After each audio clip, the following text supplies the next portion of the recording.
Dans l'univers scintillant de la variété française, rares sont les figures qui pèsent aussi lourd que Michel Sardou. Plus de 50 ans de carrière, 100 millions d'albums écoulés à travers le globe, une voix rauque et puissante qui a rythmé des générations entières. Il n'est pas seulement une icône, il est un monument.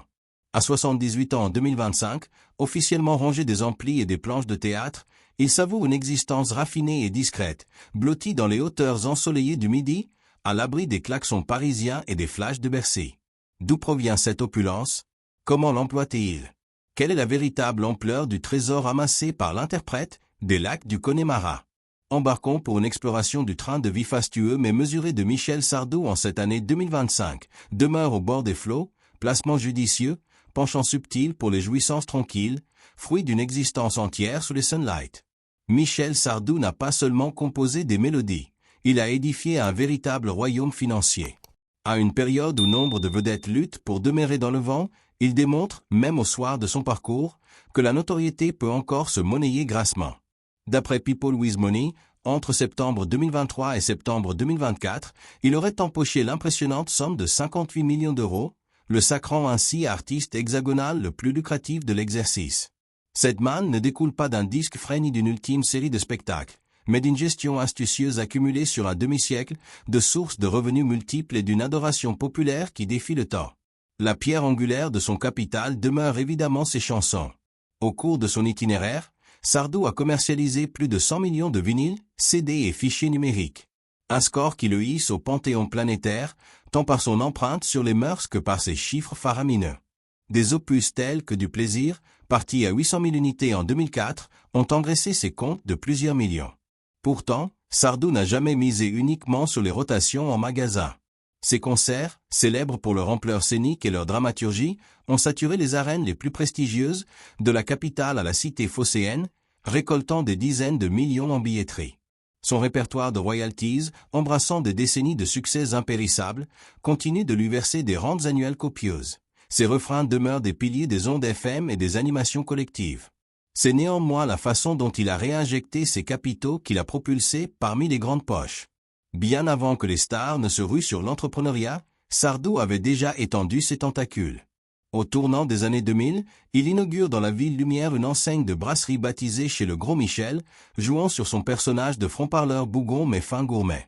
Les lieux drainent admirateurs et habitués autour d'une gastronomie hexagonale revisitée, et prospère avec profit durant une décennie. Il embraye ensuite avec la Griffe Sardou Séduction, une collection vestimentaire pour la jeunesse, élaborée avec des stylistes tricolores et imprégnée des motifs qui lui sont chers, révolte, amour de la patrie, tendresse. Sans rivaliser avec les géants comme Lacoste ou Zadig et Voltaire, l'étiquette s'installe dans une niche rémunératrice, particulièrement auprès des amateurs de chansons françaises vintage. Son eau de Cologne emblématique, l'eau de Michel, émerge peu après. Un assemblage de senteurs viriles traditionnelles matinées de touches contemporaines. Visant un cercle d'aficionados et de collectionneurs, elle devient un fétiche, alimentant des rentrées stables via des séries numérotées. Le pari le plus osé, et le plus hasardeux, fut son immersion dans l'univers équestre. Durant plusieurs saisons, Sardou injecte des fortunes dans la sélection et le dressage de pur sang, rêvant de triomphe sur les pistes. Les bilans furent en demi-teinte. J'y ai balancé une fortune, avouait-il au pays d'Auge, mais je terminais invariablement 4e ou 5e. Ça me rendait dingue. S'il en sortit frustré, il reconnaît avoir surpassé la majorité des éleveurs dilettantes et avoir recouvré une portion de ses mises grâce aux cessions et aux gains modestes. L'immobilier, en revanche, fut son coup de génie. Au fil du temps, il a assemblé un éventail de résidences somptueuses à Neuilly-sur-Seine, en Normandie et en Floride, toutes revendues ultérieurement avec des marges substantielles. Parmi elles, sa propriété floridienne, acquise initialement pour immerger ses rejetons dans la langue de Shakespeare, reste son exploit suprême. À la cession, il la qualifie de « plus belle opération de mon existence », non seulement pour le pactole encaissé, mais pour l'imposition yankee bien plus indulgente. « J'ai acquitté 5% de taxes outre-Atlantique contre 40% chez nous », précisait-il. Et le trésor public français n'a pas bronché. Malgré ses montants astronomiques, Sardou conserve une distance philosophique avec l'argent. Ça n'a jamais été le moteur, répète-t-il inlassablement. Pour lui, les billets n'ont jamais dicté ses couplets, ses textes ou sa présence sur les planches, ils n'étaient que la conséquence logique d'une passion authentique. En coulisses, toutefois, Michel Sardou a toujours su optimiser son parcours. Il a esquivé la surmédiatisation, verrouillé la maîtrise de son fonds de catalogue, préservé les droits sur ses œuvres et marchandé avec une poigne de fer face aux majors. Pendant que d'autres visaient la planète, il s'est ancré sur un seul sol, la France, qu'il décrypte mieux qu'aucun stratège international. Si son œuvre discographique dessine l'évolution de la chanson gauloise, son parc immobilier narcelle d'un individu en perpétuelle recherche d'asile. Asile face au vacarme, à la gloire, et de plus en plus face au tumulte contemporain. Au début du millénaire, Sardou résidait dans un hôtel particulier fastueux à Neuilly-sur-Seine, l'un de ces bastions discrets aux parois épaisses qui masquent un confort inouï. À 2 pas du cœur parisien, la bâtisse s'étalait sur plus de 700 mètres carrés avec un parc arboré de 1750 mètres carrés, une piscine couverte aux baies translucides donnant sur la verdure, une salle de musculation privée, un studio d'enregistrement et un cinéma maison. C'est là qu'il a ciselé une partie de ses disques français et du plaisir, et traversé l'une des phases les plus foisonnantes de sa maturité artistique. Cette retraite lui offrait un bouclier non seulement contre les journalistes, mais contre l'univers entier. Mais au seuil des années 2010, saturé par les embouteillages, les chantiers et l'ambiance politique capitale, il cède le domaine pour 18,8 millions d'euros. Comme le résume son biographe Florent Barraco, Michel ne s'éternise jamais au même point d'ancrage. L'ennui le gagne vite. Il migre ensuite en Normandie, dans un manoir du XVIe siècle près de Bénerville, dominant la Manche. Pendant près de 15 ans, Sardou y cultive une existence champêtre sereine, entre chevauchées, averses persistantes et incognito reconquis. Il injecte des sommes folles dans la propriété, la métamorphosant en un alliage sublime de cachets campagnards et d'équipements actuels, et il lance même un haras ambitieux. Mais l'aventure l'épuise, tout comme le ciel plombé. J'ai chéri la Normandie, confessait-il, mais une année, il a plu 8 mois d'affilée. J'ai plié bagage. Le manoir trouve preneur auprès d'un proche à peine 24 heures après la noce. Avant cela, l'épisode américain. Au début des années 2000, Sardou acquiert une villa en Floride, pensant y plonger ses enfants dans l'anglais. Nichée dans une enclave gardée près des rivages, la demeure était vaste, baignée de lumière et aux antipodes de son quotidien parisien. Mais l'artiste comprend rapidement qu'il n'est pas taillé pour la suburbia yankee. Je suis comme le poireau, pas exportable, ironisait-il. En 2015, il la cède, la qualifiant plus tard de « plus beau coup financier de ma vie » grâce à la fiscalité américaine clémente. Il n'a réglé que 5% sur la plus-value contre 40% en France. Vient ensuite le cas singulier de la maison de Megève, une somptueuse résidence alpine que Sardou achète, meubles et décors jusqu'au moindre coussin, sans jamais y poser ses valises plus d'une nuit. Selon son épouse Anne-Marie Perrier, Michel éprouve le besoin de posséder de belles choses, même s'il ne les utilise pas. Mais dès qu'elles deviennent un poids, il s'en déleste. La villégiature est cédée après quelques saisons, quasiment intacte. Mais de tout ce logis, aucun n'incarne mieux l'individu qu'il est devenu que sa dernière emplette, une villa en pierre de 600 mètres carrés juchée sur les crêtes de Bormes-les-Mimosas, face à la Grande Bleue. Acquise fin 2023 pour 6,3 millions d'euros avant travaux, la propriété trône dans l'enclave ultra-protégée du Cap Bénin, où voisine notamment Luc Besson. La maison surplombe les flots, ceinturée de pins, de lavande et de quiétude absolue. D'après Nice Matin, elle offre de larges terrasses ventilées, une piscine isolée et des intérieurs épurés taillés pour la sérénité. Les réfections, pilotées presque intégralement par Anne-Marie Perrier, furent méticuleuses, agrandissement des salons, lumière naturelle maximisée, salle d'eau remise au goût du jour. Un cadre que des intimes décrivent comme un ermitage paradisiaque, à des lieux du clinquant de Neuilly. Sardou semble transfiguré. Les villageois racontent qu'il quitte rarement son domaine, hormis pour promener son toutou adopté ou filer discrètement sur son cap Camara de 10 mètres, amarré à 2 encablures. Il vit comme un ermite, confie à un riverain, mais avec du vin supérieur. Exit les cortèges de limousines, les moquettes écarlates et les halls d'hôtels assiégés par les photographes. Ne subsiste qu'un homme, une vue infinie et le temps qui s'écoule avec langueur. Comme il le glissait aux Parisiens, « Je veux qu'on me laisse tranquille ». Et dans sa forteresse perchée, son ultime havre, il paraît enfin avoir décroché cette quiétude. Le penchant de Michel Sardou pour l'automobile reflète le même alliage de classe et de nonchalance qui imprègne toute sa trajectoire. Il n'est pas tapac sans grave l'œil, mais il chérit la mécanique noble. Jadis, il pilotait une Rolls-Royce Silver Shadow aux chromes étincelants et au V8 ronronnant. Le bolide, mis en vente aux enchères en 2016, suscita l'engouement des admirateurs et des connaisseurs. Sardou résumait l'expérience en un mot, du bonheur. En 2025, Il sillonne désormais les côtes avec plus de sobriété à bord de son Cap Camara de 10 mètres, mu par 2 moteurs de 350 chevaux, ancrés en toute sécurité en Méditerranée. Pas clinquant, mais vigoureux à l'image de l'homme. Curiosité, bien qu'il puisse s'offrir un avion privé sans sourciller, aucune trace n'en existe. Ces trajets s'effectuent en vols commerciaux ou en location ponctuelle, marque de cette simplicité pragmatique qui se tapit derrière son aura sophistiquée. Sardou n'est pas une star ordinaire. Farouchement indépendant et imperméable aux polémiques, on l'a affublé d'épithètes comme ronchon, agitateur, indomptable. Mais sous cette écorce se terre un individu épris de calme, de discrétion et de sens.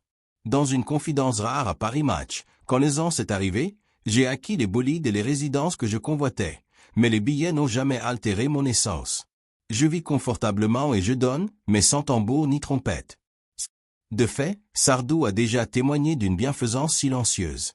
Il a versé 100 000 francs au Resto du Cœur à leur balbutiement, un geste du durant des lustres. Je ne courais pas après les bravos, expliquait-il. Je le faisais parce que des gens crevaient de faim. Aujourd'hui, sa charité demeure modérée et confidentielle, contributions anonymes, présence à des soirées caritatives, appui à des initiatives culturelles pour les jeunes précaires. En mars 2023, le voile tombe sur l'une des odyssées les plus mémorables de la chanson hexagonale. Michel Sardou, dont la voix avait résonné de Bercy à Bordeaux, salue définitivement les planches. Sa tournée d'adieu, je me souviens d'un adieu, culmine avec 2 dates comble à Paris la Défense Arena, drainant plus de 80 000 spectateurs pour un ultime salut larmoyant. Plus de 100 millions de billets écoulés sur l'ensemble. Des mois d'acclamation, un triomphe marchand et artistique. Mais pour Sardou, ce n'était pas une apothéose, c'était une fermeture.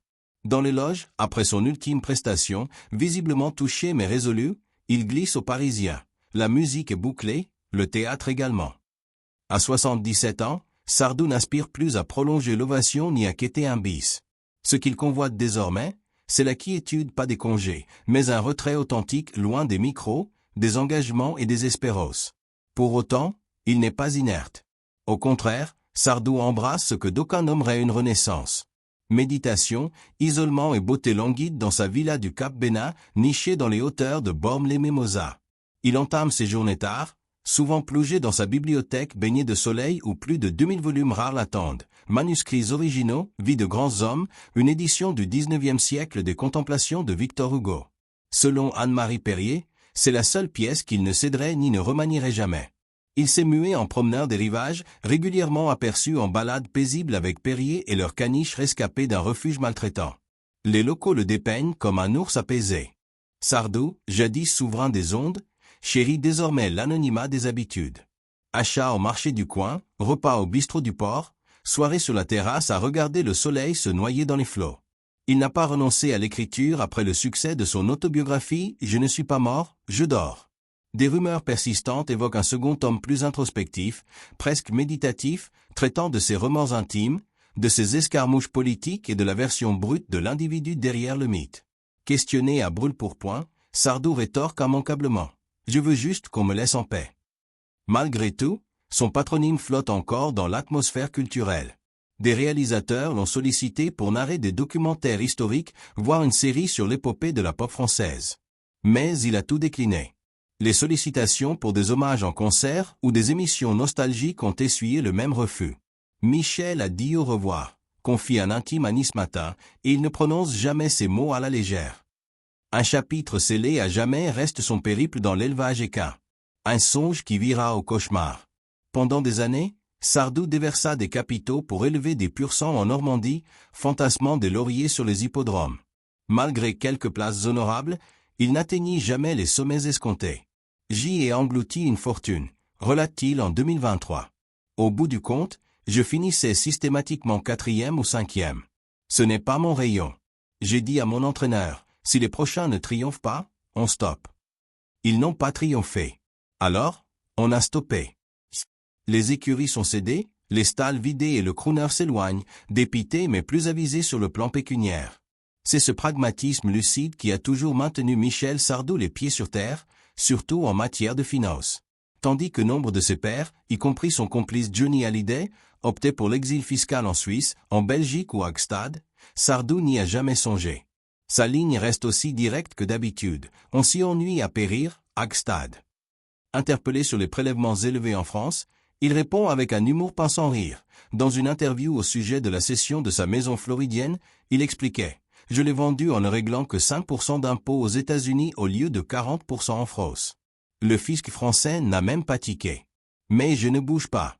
Je suis comme le poireau, pas exportable. » Derrière l'ironie pointe un attachement viscéral à la patrie, pas théâtral, mais profond et suranné, pour un pays qu'il n'a cessé de magnifier en vers. Et si ses résidents ont essaimé la carte, la boussole intérieure de Sardou a toujours indiqué la France. Son biographe Florent Barraco observe, il s'ennuie vite, il ne s'attarde jamais au même point, mais où qu'il pose ses valises, ses racines restent hexagonales.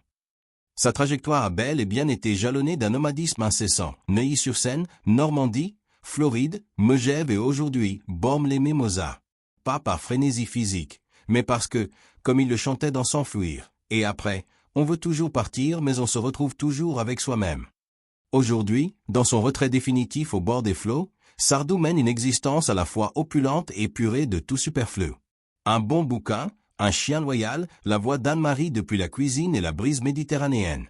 Il n'a besoin de rien d'autre. Il n'en désire pas davantage. Pour la première fois depuis des lustres, l'homme qui clamait jadis « Je vais t'aimer » à des millions d'oreilles apprend à simplement chérir le silence. Alors, que représente véritablement l'opulence pour un individu comme Michel Sardou? Ce n'est pas filer en jet ou exhiber son magot, c'est pouvoir s'éclipser quand les projecteurs vous réclament encore. C'est la satisfaction muette de régler ses contributions en France pendant que d'autres s'envolent vers Gstad. C'est ériger une fortune sur des décennies, puis opter pour des journées dans une villa face aux vagues avec son épouse, son toutou et ses livres, non pour le spectacle, mais pour la sérénité. Alors, dites-nous, si vous aviez le magot de Sardou, régneriez-vous en monarque ou vous évaporeriez-vous en ermite? Laissez un commentaire, un pouce bleu si vous vénérez les mythes d'antan et diffusez cette saga à quelqu'un qui fredonne encore les lacs du Connemara.